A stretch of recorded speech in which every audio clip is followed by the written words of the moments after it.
बच्चों की तस्वीर से भरे ये पोस्टर उन बच्चों के हैं जो माँ की ममता और बाप की शफकत से महरूम हैं। ये बच्चे ईदी फाउंडेशन में परवरिश पा रहे हैं। खून जोश मारता है तो अपनों की याद सताने लगती है और ईद का मौका हो तो दिल और भी उदास हो जाता है। महरूमियों से भरी जिंदगी गुजारते ये बच्चे भी दूसरों की तरह अपने घर वालों के साथ ईद मनाने की ख्वाहिश रखते हैं। ये तकरीबन 265 तक के करीब बच्चे हैं जिनके वारिसों का हमें पता नहीं है।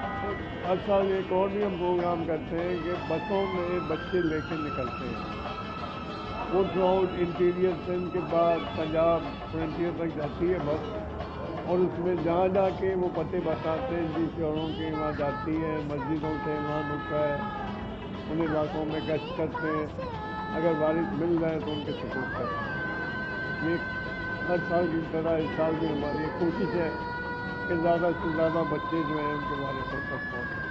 बिछड़ों को मिलाने के लिए ईदी फाउंडेशन मुल्क भर में हर साल मुहिम चलाती है और तमाम मराकज में मौजूद बच्चों की तस्वीर मुल्क भर के पब्लिक मकामात पर आवेजा कर दी जाती हैं। इस मुहिम के जरिए 30 से ज्यादा खानदानों की खुशियां लौट आई हैं। बच्चों को वालिदैन से मिलाने के लिए ईदी फाउंडेशन की जानिब से मुख्तलिफ मुहिम चलाई जाती हैं, लेकिन तमाम मुहिम का मकसद सिर्फ एक होता है और वो है बिछड़ों का मिलाप। कैमरामैन कासिम खान के साथ इमरान हफीज, डॉन न्यूज, कराची।